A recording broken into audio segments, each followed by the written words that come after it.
নমস্কার বন্ধুরা, চন্দ্র রান্নাঘরে স্বাগত। দেখুন, আজকে বিউলির ডালের কি করেছি। এটা রসবড়া না, এটা মালপোয়া করেছি।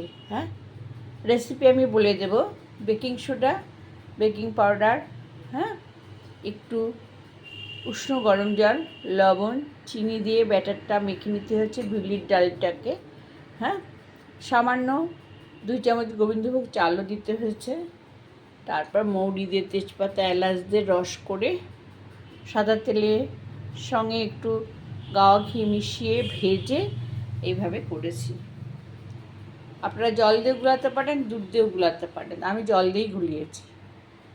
ওকে বন্ধুরা, দেখছেন কেমন সুন্দর হয়েছে।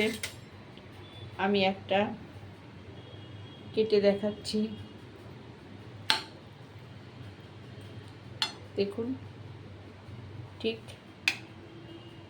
এইরকম হবে।